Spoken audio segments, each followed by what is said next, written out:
Peyz in that top lane. But yeah, let's jump into the draft. I do want to see the Pantheon priority. He's 4-0. I think he might be the strongest guy in the patch right now. We've seen Karma get through. We've seen other stuff get through that is very strong. But I think if you're, second pick, you got to really take a look at that.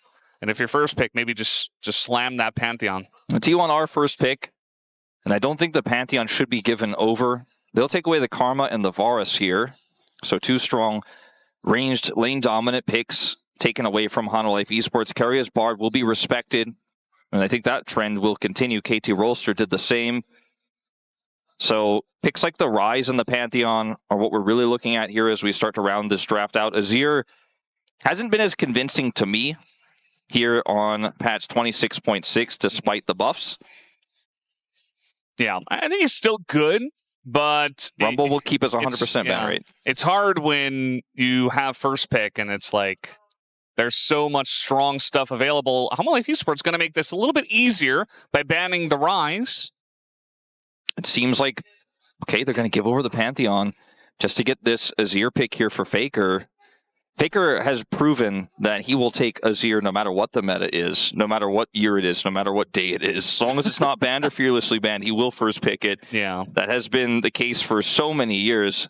Let's see what the response is going to be here, because just locking up Pantheon alone doesn't necessarily feel strong. And Taliyah Pantheon, which in the past we consider to be quite strong, has felt a lot weaker as of late. So the Pantheon feels self-explanatory, but what is the counter pick here for Zeka? Was even counter picks like the Akali that he excels at, not necessarily known to pair incredibly well with the Pantheon. Yeah. Ash Seraphine also available, one of those bottom lanes that really can take over the lane and the game and get you very far ahead in a meta where lane dominance and pressure is very important. So could be a consideration, but they don't want to take just one, and maybe they don't want to pick it this early. So Aurora going to be the answer here. Interesting to see. Jumping up a little bit since Chovy played it in priority, as now the Ash Seraphine is available. Incredible lane dominance and scaling power there, but it would mean that there's no jungle pick here for Oner if they wanted to lock up the duo. They'd only get one of the two if you drop the jungle here. So instead, they'll go for the blind Jayce for Doran. He was the victim of the Jayce against Perfect, but now he'll be the one with the aggressive side of the matchup. Now, this is a risky choice into the Aurora, which is still available as a flex pick here in this draft for Hanwha Life eSports. And now with the jungle locked up here for T1 in the mid, see what their answer is going to be. Instead of flexing the Aurora and going with something like an Akali for Zeka, they'll just get that standard Yorick counter pick here. Yeah, and what it was talking about, how the top lane is really difficult. Oh, okay. Anivia is going to come out here and also flexible. Definitely leaving this pretty wide open is Hanwha Life eSports. We could see the Aurora in top or mid, the Anivia mid or support. So, or even top, but that's not. Probably not in this case. Not today, I don't think. Probably not in this case, but we know Zeus and especially Kingen are enjoyers of the Anivia top. Mm-hmm. I think we will see bans on dominant bottom lanes here, and especially potentially picks that you can carry with as Keria in the bottom 2v2. The Unara will get taken away from Peyz. Picks like the Lulu, for example, seem incredibly strong in this meta, but neither of these junglers have long range to engage with like an Ambessa does, like a Nocturne Lulu combo does. So I don't think Lulu necessarily has to be banned here, as we will see the Seraphine taken away by T1 in response to the Unara ban. Bard is already gone. Karma is already gone, so we're moving towards more melee-focused supports here, with the exception of that Lulu being available. Renata, Kalista is technically an option here. Would feel stronger for T1, but we haven't seen it yet this tournament. And they'll take away the safer Ezreal instead. Yeah, pretty cool idea. I do like how Hanwha Life eSports were able to get a support ban in the Seraphine with how strong it is, even though they have the Anivia face up and still flexible. Feels like some pretty good draft value there. One last ban here for T1. What are they going to target this time? It is a tough call. Could just ban, even like Caitlyn wouldn't be crazy quirky. Another strong laning pick. For the side of Hanwha Life eSports now, you have a lot of zoning and a lot of damage up front here with the Anivia and the Aurora, if they are the solo laners. If it's support Anivia, then that becomes a little bit more of a question mark here. And I think they'll save that flex till the very end. So I'm expecting an AD carry to be locked in here right now for Gumayusi. And Jhin looks to be the angle. And because they have so much upfront with this Pantheon and the Aurora, I think the Jhin can do quite well here. They also have a lot of damage if that Anivia goes mid. Yeah, absolutely. This feels very comfortable. I mean, it is Gumayusi's Jhin after all, so that's right down his alley. And as you mentioned, you keep the door open for a whole host of flexible options for Hanwha Life eSports. But T1, as first pick team, they will get a chance to pick their bottom lane duo together. Thinking about something with the Neeko, potentially. Keria's Neeko, very strong. Kind of covers your bases against the Anivia a little bit because of the ranged challenge power that Neeko has. If you go for the Caitlyn with this, it is pretty finesse and pretty tricky to play, especially in the mid game. You could go Misfortune here, but you really only have the Pop Blossom for setup. So it's not going to be an easy call either way. And the newly popular Caitlyn is going to be the choice here for Peyz instead. And now we're going to find out where this Anivia is going. I think mid makes the most sense here, just because you need all of that damage to make the Jhin feel as valuable as he needs to in this draft. And now they'll have the Nautilus for some additional engage here. Yeah, it's also Delight, which, you know, we have a lot of different styles between all of our different support players. And generally, Delight isn't the Anivia player. As the Anivia, I said it definitely wasn't going top. Maybe it is. Looks like it will. A matchup that can be quite tricky into the Azir. Yeah. So, you know, even though you can just sit back and clear waves and be fine, they decide they want to play this in the top side. One reason why I do kind of like this is because I think it allows the Pantheon to gank that top side a little bit more comfortably than the Aurora necessarily does, because you have the stun, you have the wall, so the Pantheon can set you up to hit that stun, the wall comes through. Jayce, if he is pushing forward, even if he has phase rush, is just not going to be able to escape very easily. So it feels like a more gankable pressure point for Kanavi there on the top side. And you're still going to scale up in damage. You know, it's not that because he's not playing at mid, he's not going to have damage. And because of this Jayce matchup, it is going to be a little bit tricky early. But I think the jungle attention can be there when they have a relatively, you know, easy to play bottom side here as well with this Jhin. There's a lot of engage here on the side of Hanwha Life eSports. Scaling here on the T1 side, and a lot of range is going to be how they have to play this one out. Yeah, very curious about the forms of these two teams during this Saturday showdown at GGG Lol Park. Hanwha Life eSports versus T1 for Game 1.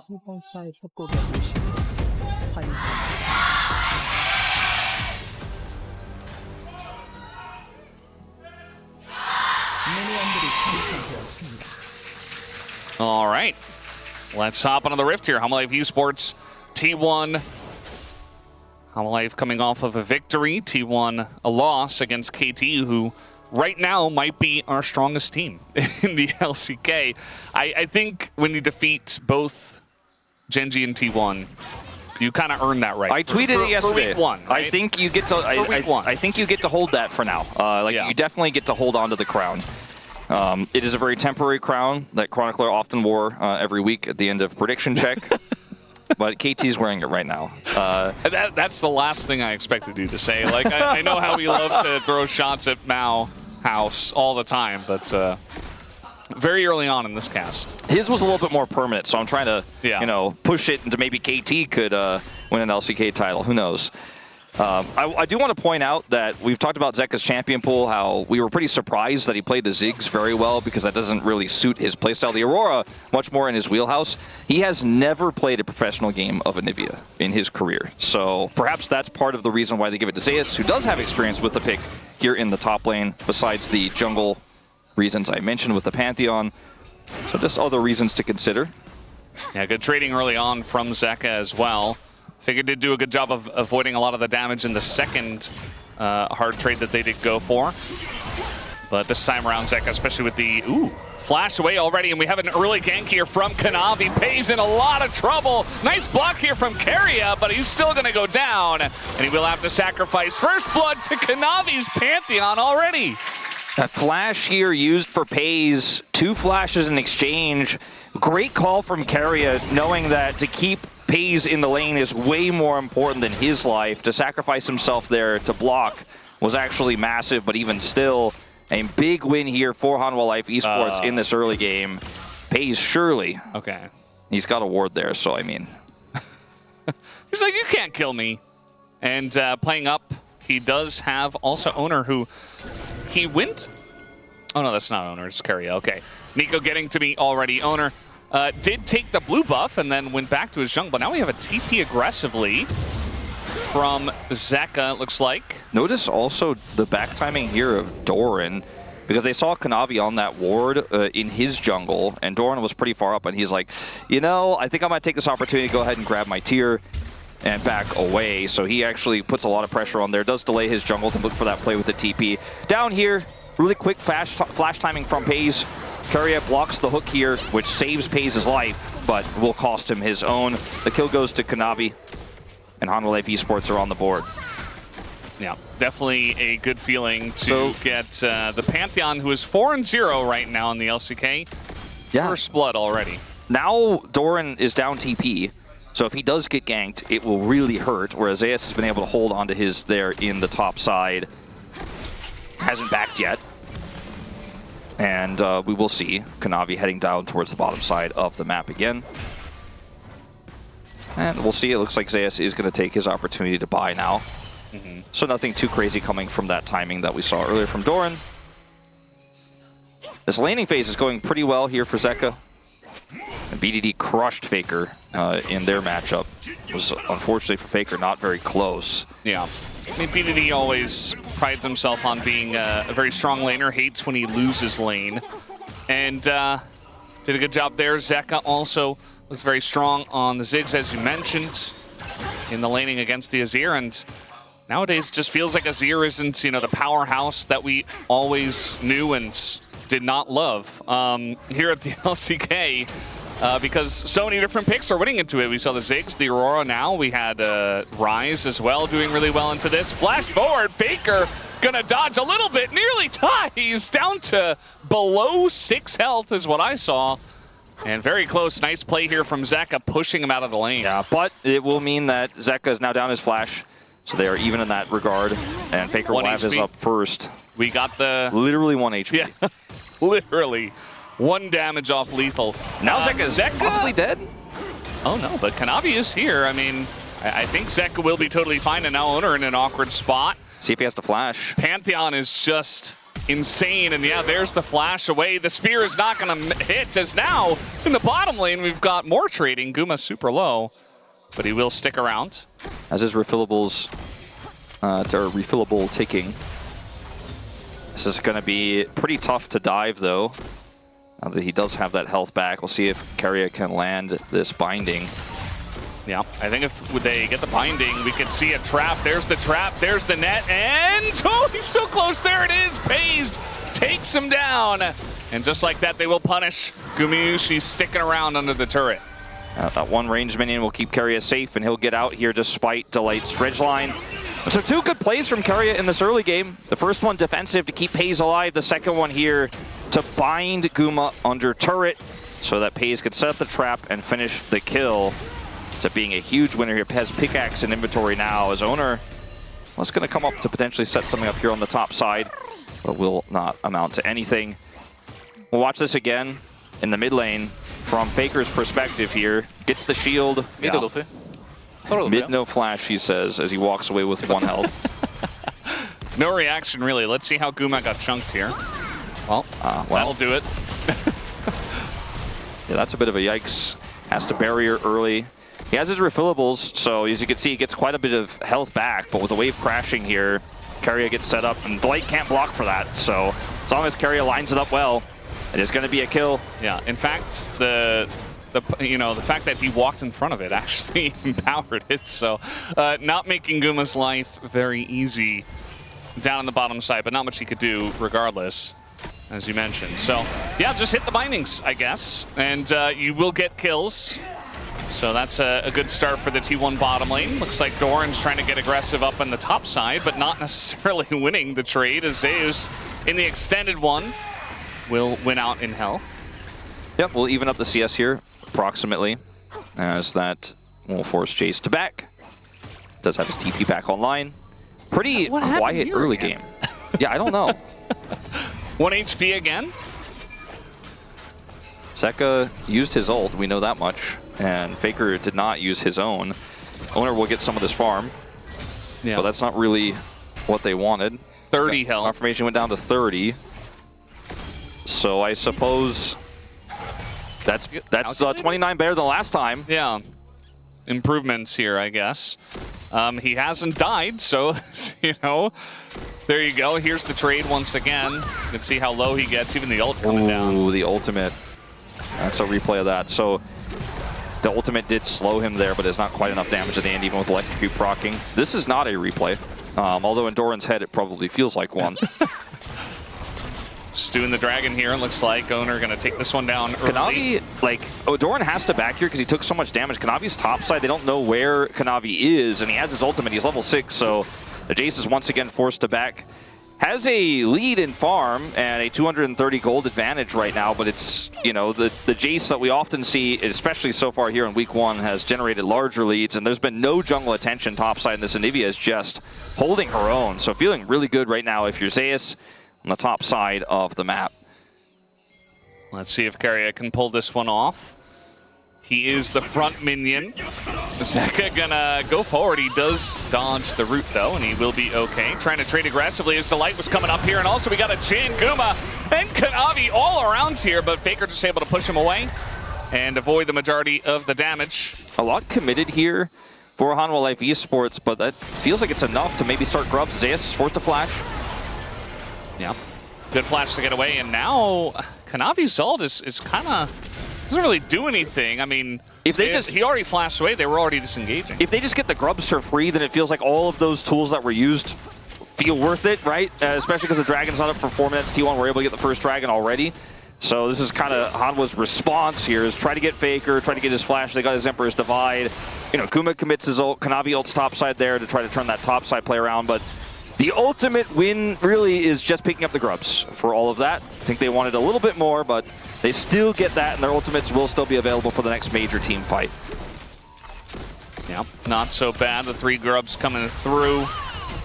And we'll have to see what happens later on in the side lane. I mean, the Anivia eventually can get decently tanky. You can see he already has a couple of ruby crystals in there. And he is going to land the stun. His ult was not there, but guess who is here? It is Kanavi. Doran with the knockback and the flash. And he does get away for now. The spear, though, very dangerous, as he will dodge that with the speed from the phase rush. All right, Kanavi's flash down now for Doran's. Doran's, I think, a little bit more valuable, but still does extend the range of Pantheon's engage. So, again, a lot of near deaths for T1 in this game that have been Hanwha Life's bane a little bit. If a few more hit points went through, they would, you know, have a much larger advantage in this game, or really an advantage to speak of. As right now, it's pretty dead even, but T1 do have about a kill the advantage in gold, as well as that first dragon. Keria once again. This one a little obvious. He's still going to get him with the roots, and the follow-up not there. Faker did have ult and flash, but elected not to go in on it. Okay. See if this amounts to anything here. Faker still holds his flash and ult. And everything is just going to quiet down. Yeah. Kanavi was nearby. There's actually, I think there's a second ward over there that maybe the control ward didn't quite clear out yet. But now we're going to open up down on the bottom side. Peyz has to flash away and goes for the minion. And the last shot does hit Keria, so that's the second time Keria going to help out his brother Peyz. He's doing a lot of work this game, Keria is. Between his roams, his defensive setups, his blinding, his Zeus. Flash on through. Zeus still does not have his flash, but I think with the egg under the turret, he should be fine. And now Oner walled up against the wall, and he barely found a little pocket here to just get away as one E comes through, another stun, and in the ult he dies. Zeus 1v2s them. And that's with the pocket, right? That's with him being out of turret range. Zeus still able to pull it down. And this is an Anivia, so if you get the egg, it feels like a win, but that was a lot of time spent when the bottom side of the map is completely in tatters, right? Like, the enemy jungler is not defending this. He's pushing your bottom side, so you need to get something out of that, and something out of that is not a -1 to your KDA. One in the D column. And Zeus does not lose his passive, right? Ends up getting the kill there. And it's a huge disaster here for T1. Yeah, it definitely is. We're going to take a look at the replay as well on how Zeus played this out. And look at what happens on the opposite side of the map as well as he's communicating this. They start to push the pressure into Peyz. And even though Oner barely gets out of turret range here, he misses the wind, becomes lightning. And just too much damage here. Then this double stun means that Doran really can't even impact the play either and needs to get out or he is going to be a second to die. And you can feel the pressure here for Oner. He is not happy with how that went down. Yeah, I mean, Zeus did such a great job of essentially dodging all the damage so that he didn't go into the eggs, that the ult was not canceled, so that he was able to throw out the stun. Just a lot of little micro movements that made that play possible. And it was very impressive as everybody was oohing and aahing here in the stadium. Now it looks like we're going to try to fight for the second Drake. HLE would not like to give over 2 for free to T1. And I think they're poised to fight for it. His Oner's going to get caught here. And Delight just going to throw out the ult. Hits 2, actually, and does get away with this flash. But it's the Crescent Guard. Very aggressive to go on in here. They're going pretty deep for this one. Delight's super low. Zeka makes his way over. Delight is down, but so is Doran. But now that's 2 kills for T1. Guma doing a number here to Keria, though, as he's going to have to back away. A pretty even fight, all things considered, but T1 have their jungler. T1 have their jungler. They don't have a lot of low health bars, though, so securing the dragon post-fight is going to be, I think, a bit of a tall ask. So they will just kind of reset here, and the dragon will live to fight another day. The big crux of this is the fact that Faker isn't here yet, and Zeka's on the flank, because I think Oner wanted to try to split with this Crescent Guard and kind of messes it up here, and now loses his Crescent Guard, and this is the go button here for Hanwha Life eSports, because Zeka is here so quickly. And even though Faker was able to join the fight, Zeka gets in and actually sets up the ultimate. And with the Between Worlds, Hanwha Life eSports think they can kind of chip away. Keria barely survives. He goes down to 2 for 2, but they did enough damage to deny the dragon there. T1, though, with the double kill there, end up pulling ahead in gold. And we're going to reset for another fight here, potentially. But a lot of those critical ultimates for Hanwha Life eSports are down. Faker here on the side still holds his Emperor's Divide, still has Flash. Kanavi's still going to be able to start this one up, it looks like. Oner is going to get back here with Crescent Guard very soon. Looks like about maybe 15 seconds out. Nope, 9 seconds, but looks like they're just going to give this one away. Delight is pushing in and is going to hook and takes a ton of damage. Does not have Flash from the first fight. And now Oner very strong on the front line, up a level as well on Kanavi. He's going to go in. It goes to the Aurora. And now Faker's here, sweeps the 2 of them up. And it will be 2 kills for T1. And this Gumayusi Jhin that is so famed just cannot output the damage required, I think, in these fights. We see T1 get fairly low with a lot of these members, but they're the ones who are able to get the definitive kills. They're the ones that are able to actually fight. Faker has the late ultimate there just to guarantee that it is a win for them. However, as you mentioned, the Dragon did go over to Hanwha Life eSports. It's Ocean Soul. So now the team feeling super great about the fact that they got these Dragons early, but it will affect the side lanes a little bit later on.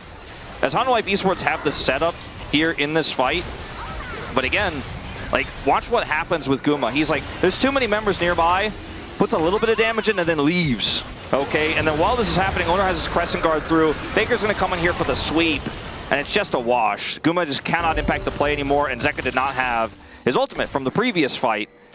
So it's just T1 better grouped for it, and again, it's not a bad play by Guma, it's just that he's Jhin, so yeah. Don't think he could really challenge Peyz in that situation. Yeah, not much he could do, really. I think the fact that Delight overextended to try to essentially zone them away, especially when I don't think he even had ult. He had no ult, no flash, no heal.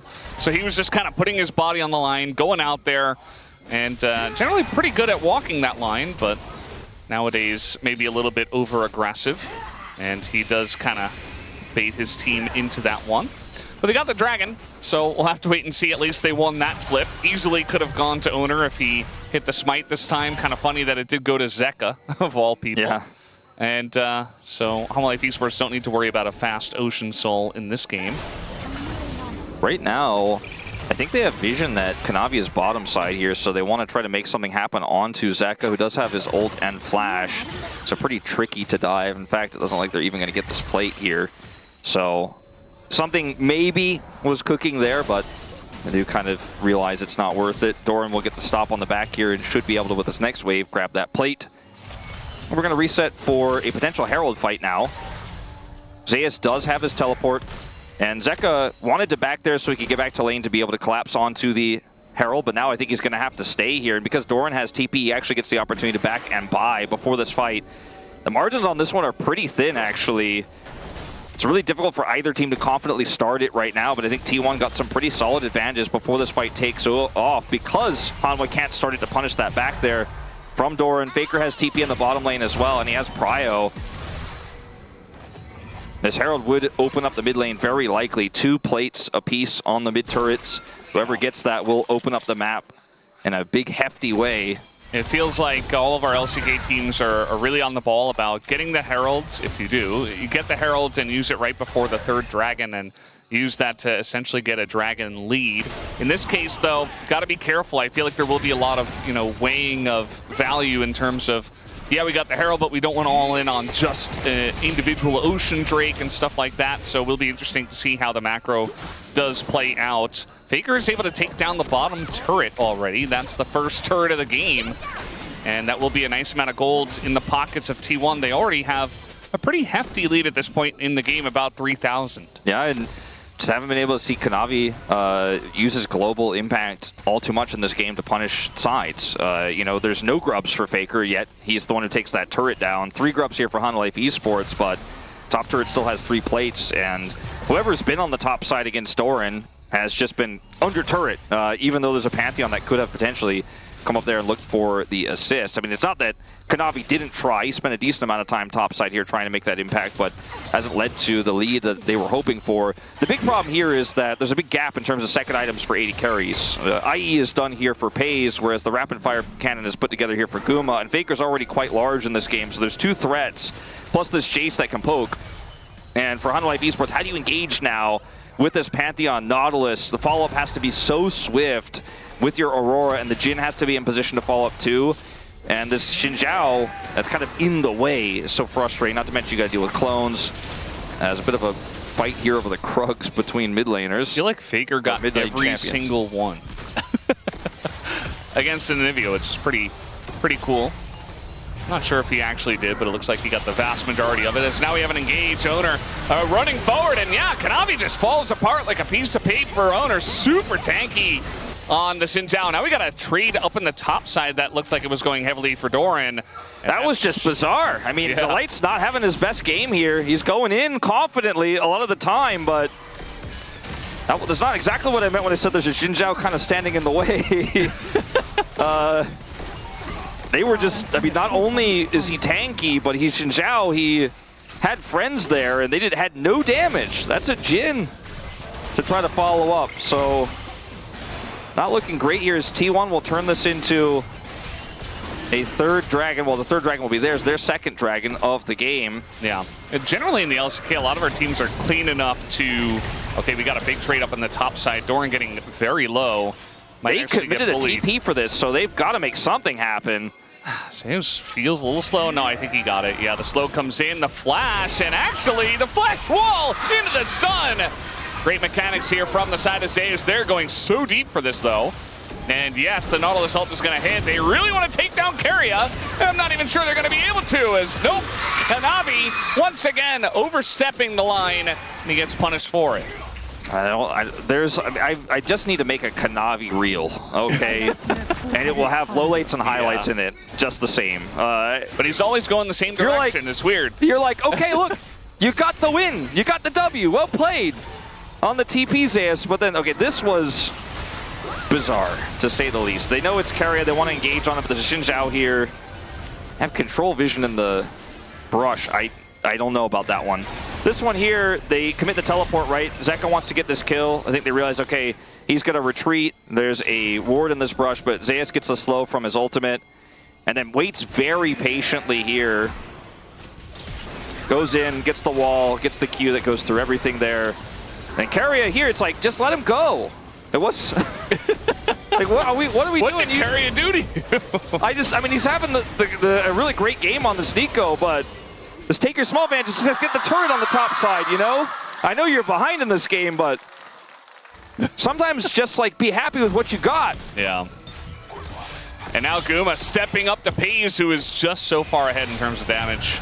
Now he is going to open up the curtains here. Oner is still Zhao, still with the Crescent Guard. He is going to have to flash away, though, from the stun. Look at the damage that Peyz is already doing, though, in this game. It's kind of insane. Yeah, he's just got a zeal on top of that IE, but he is really taking names. He's about to hit level 14, and this is a T1 Baron if I've ever seen one.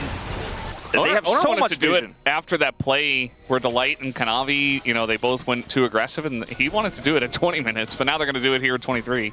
Okay, traps here will buy some extra time. T1 want to look for the turn with Keria. Yeah, looks like they are going to get him as they use quite a lot, but they will take out Zeka. And now the flash forward here onto Zeus. Tons of damage already being done to this Anivia, who does have Egg.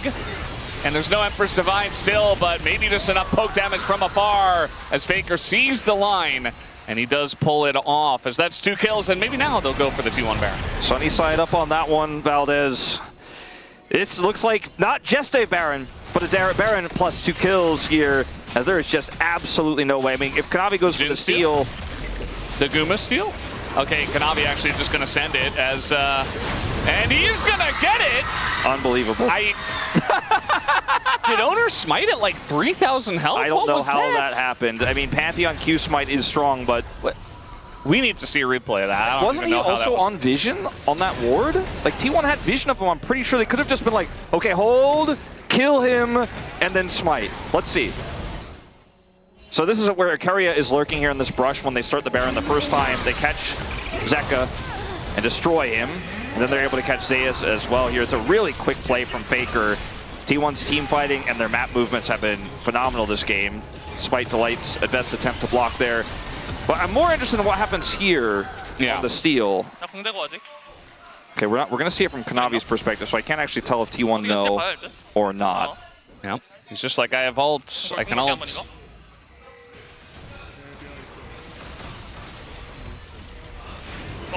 Just a Q smite? Yeah, I saw 1600. Yeah. I saw he had his cooldown, and then he just Q smited. I mean, guess they didn't have difficult vision against Pantheon. Yeah, I mean, I guess they didn't have vision of him ulting to try to hold there at like 2,500 health, so he couldn't do that. Yeah. So it's a good play from him because Pantheon smite is really strong, and with his Q, of course, and so he gets away with it. And that's Hanwha Life eSports denying a Baron. We'll see if they can utilize it themselves, because they do have multiple Barons alive here. 3. Actually, just the 2, in fact. Looks like Zeus did not get it. Thought he had respawned already. But Guma and Delight. So it's not amazing for them, but it feels like a big denial of T1. I just don't know if this draft gets stronger the longer we go. I mean, the Rod of Ages has been complete here for Zeus for a little while. There's still a Jhin comp, whereas the Azir and the Caitlyn are getting a little bit scarier. It feels like Zeka's really far behind now as well, and the Pantheon also felt very flat early on, so you didn't get all that much value out of it. It's now the flash forward, but Faker does have the shield, and now the Crescent Guard comes in defensively. They're looking fantastic. T1, that is. As a lot of damage does go in, and that's before Doran even really comes into this fight, as now he's considering it, and he's going to get flashed on. Flashes away with a knockback. T1 thinking about it, but now they're just going to turn their eyes on the Drake. Now we're going in here for Soul Point for T1. And Zeka's just, you know, he's not tanky, he's Aurora. He's just a mage, so some of these collapses are not working out the way he wants them to. At least HLE with the Baron are able to get this inner turret. They're looking for Peyz, but he gets over the wall. Yeah, he gets away. That's the most important part. They could be part of this fight now. They're just corralled. I mean, we had a TP from Faker up into the top lane. He's ready to go, and now Doran is back as well. And it looks like HLE with not much left in the tank, focusing this in Zhao, just being pulled apart one by one. And even just charging through the Anivia ult. T1 do not care, as it looks like at least Zeus will get away. They got Zeus TP out. Guma is not going to be so lucky. Get some of these minions, I suppose. He wanted it. He's not quite going to get a lot of them. T1 really taking off in this game despite giving away the Baron. Yeah, it was pretty short-lived Baron. Not accomplished much, but again, it was a denial. It was a steal away. And this is the TP from Zeka, which it's just seen from a mile away. Keria just flashes on him. They collapse with Peyz there. And on the other side of the fight, there's a Sun Disc turret put up. Kanavi's trying to go in deep. just not able to do enough damage. You know, there's no follow-up. It's Anivia Jhin. Like, your damage was in Zeka, and he instantly died. And here it's Hanwha on the wrong side of the map, right? There's not really much they could do. 2 down at the beginning of the fight. And then Zeus is able to buy enough space here to get the TP off.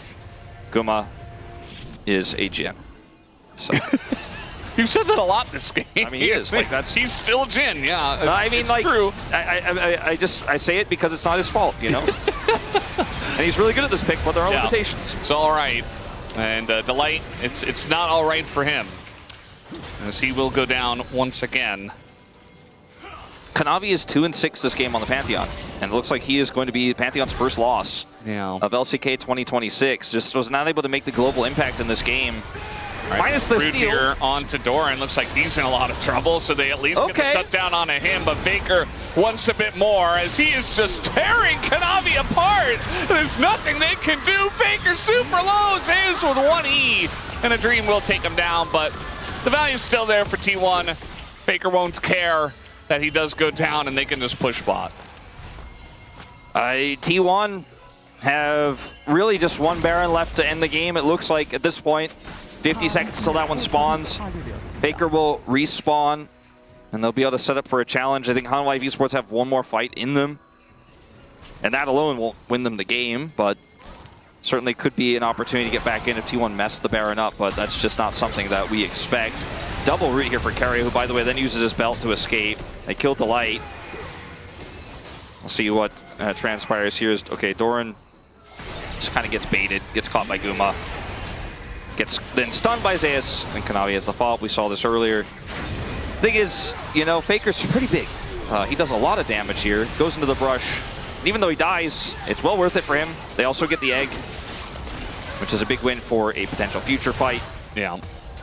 It did look like Zeus got a lot of golds from that kill. I think it was 1,050. So you can see that he's actually got a pretty sizable lead on Doran. But it's just one champion. I think as a whole, and speaking of this one champion, wow, the crits are coming through. Zeus is just, the wall actually very nice, but it just doesn't matter. Faker this time, though, is going to go down in the mid lane. Can Hanwha Life eSports turn this into something is the really tricky thing. Empowered Recall is here for Zeka, as they're trying to open up the base at the same time. He's going to be able to come over here and defend. If they could somehow set up something with Delight's flank, he has ult. They could maybe turn this into a Baron. T1 need to be careful. And Kanavi does not have ults. Keria's going in. Guma just caught over the wall. Not respecting his former teammate, but now they're going very deep here. Oner, though, in the front line, and there's the burst from Doran. Takes out the Jhin. But again, got to be careful about overextending. They still want to take down this inhibitor if possible.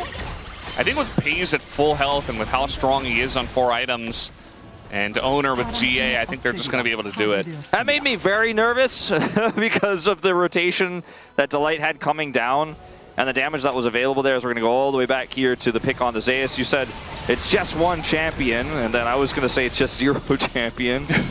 He does interrupt Peyz's ult, which is very cool. But then down he goes. Going back to this play here in the mid lane. Zeka going on to Faker. The dredge line does not connect. Faker gets out initially here. His ultimate is a bit of a whiff, but Guma can fall up from so far away. And then here, Delight's coming through, so I'm like, T1, you know, you could just play it safe. You could back away. Keria says no, because if we take Guma down to basically 0, so much of their damage is gone. As alive, Faker's going to get pushed out of the mid lane, but that's not going to amount to anything.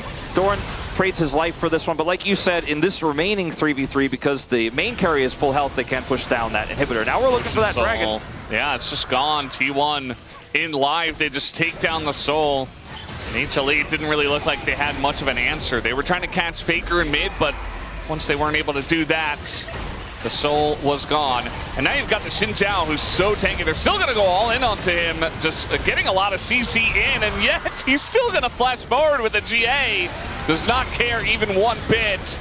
As the wall comes down, the ult is there, the damage, they finally take out Oner, but it is just Oner. Zeka bouncing back and forth, but look at the crits coming out from Peyz. As one ult might do it, but Delight at least is going to block that one. As it's getting a little bit fast and loose, it feels like. Yeah, but ultimately, you know, T1 are able to keep their main carries alive. You killed their jungler, and in return, Hanwha's jungler go down, but that's a trade up for T1 with this kind of gold lead as Faker now the target again. Yeah, they get that root down once again with Jhin. Doran says, get down, Mr. President. The base is completely open on the top side. Doran, oh man, the phase rush value, insane. He is going to get away. The Nexus turrets are taking hefty damage here for Hanwha Life eSports. So they need to stop the chase, reset here. And we'll watch this again. Aggressive plays, I think, for Hanwha, because you know, if you get an opportunity to dredge line even one player, it's the opportunity you've got to take, because this game is, you're 6,000, 7,000 gold behind at this point. You've been that behind for a while. And they drop the Anivia ult on top here. They're trying to isolate Oner. Zeus is just so squishy. Takes so much damage back. Zeka does a lot of burst. And they're just really trying to slow the tempo here, but look at what the carries can do, right? Like, Guma just is like, I'm trying to kite. And what's the phrase I've been using? Okay. He's Jhin. Guma is Jhin, yeah. Yeah, so... He's Jhin.